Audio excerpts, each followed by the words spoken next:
जी जनाब, अस्सलामु अलैकुम। मेरा नाम अहमद रहमान ख़ान है। आज एक और अफसोसनाक वाक़या कराची में पेश आया और उससे ज़्यादा अफसोसनाक बात यह है कि आतिशज़दगी का वाक़या तो हुआ ही, लेकिन जो स्टील मिल है उसके दरवाज़े बंद कर दिए गए लोगों के ऊपर।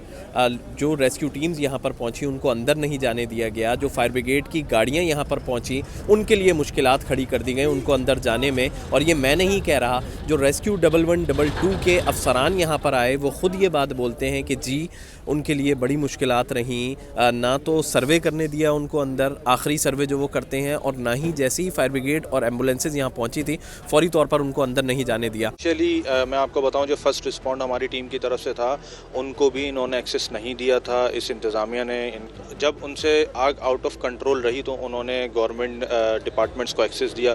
बात करते हैं जी, ये इलाका है बिन कासिम का, और ये बिन कासिम के इलाके में आगा स्टील मिल वाक़ है। स्टील मिल में वाक़या ये पेश आया जनाब कि यहाँ पर लोहा जो है वो पिघलाया जाता है। एक बड़ी सी बाल्टी होती है जिसमें वो मेल्टेड आयरन जो होता है वो होता है, और उसको मुंतकिल किया जा रहा होता है दूसरी जगह पे, यानी कि वो क्रेन की मदद से। उसकी जंजीर जो है वो टूटी है, जिसकी वजह से वो जो पिघला हुआ पूरा लोहा था वो पूरी फैक्ट्री में फैल गया, एक हिस्से में फैल गया, जिसके नतीजे में 2 वर्कर जो हैं जमील और आबिद, वो बेचारे जो है वो मौके पर ही जामाक हुए, जबकि 2 ज़ख्मी भी हुए हैं।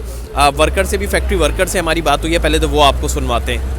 कि जो लोहे की बाल्टी जो पिघला लोहा लेके जाती है वो बाल्टी कल्टी होने की वजह से ये हादसा पेश आया है। और इस हादसे के नतीजे में 3 बंदे कह रहे हैं कि शदीद ज़ख्मी हैं, और 2 बंदे एक धुएं की वजह से हलाक हुआ है, और एक बंदे को चोटें लगने की वजह से वो हलाक हो गया। तो वो पलट इस वजह से कि जो हम जंजीर भी कह सकते हैं, टोचन भी कह सकते हैं, जो रस्सा लगा होता है बाल्टी को ऊपर सपोर्ट करने के लिए, वो टूटे, उसकी वजह से ये हादसा पेश आया है।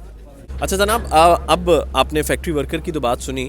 अफसोसनाक अमल ये था कि यहाँ पर जब टीम्स पहुँची हैं, चाहे वो रेस्क्यू के इदारे थे, तो उनके लिए बड़ी मुश्किलात खड़ी कर दी गई।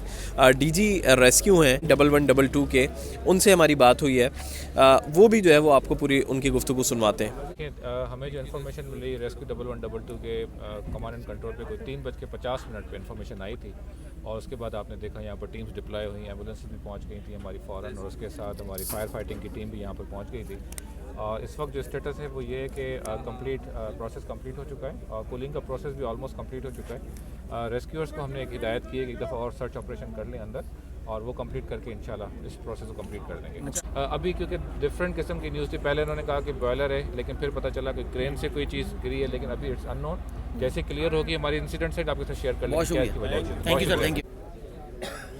फायर ब्रिगेड की 8 गाड़ियों की मदद से यहाँ की जो आग थी उसको जो है वो बुझाया गया है। बड़ी खौफनाक आग थी, क्योंकि वो जो पिघला हुआ सरिया था वो पीएमटी पर जो है वो अंदर गिरा था, जिसके बाद एक ज़ोरदार धमाका भी हुआ और आग जो है वो फैल गई चारों तरफ।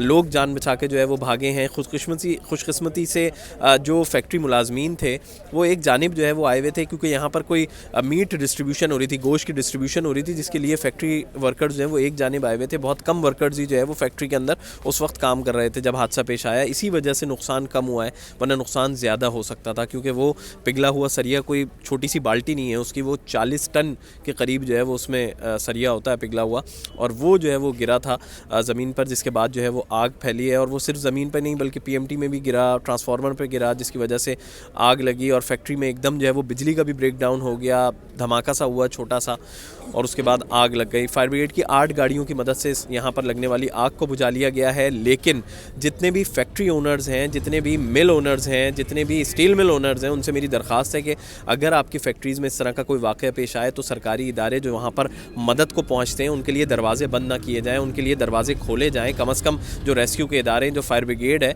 वो अंदर जाए, जो एम्बुलेंसेज हैं वो अंदर जाएँ, ताकि लोगों को फ़ौरी तौर पर रेस्क्यू किया जा सके। सिर्फ इसलिए नहीं कि वो ये सोचते हैं कि जी क्यों जो है वो ख़बर बाहर जाए कि अंदर क्या हुआ है, ऐसा नहीं होना चाहिए। सिर्फ ये ज़रूर है कि जी आप नहीं बताना चाहते वो ना बताएं, लेकिन कम से कम सरकारी इदारों को अंदर जाने दें, ताकि जो रेस्क्यू का अमल है, जो इंस्पेक्शन है, कम से कम वो मुकम्मल हो सके और गलती सामने आ सके कि गलती किसकी है।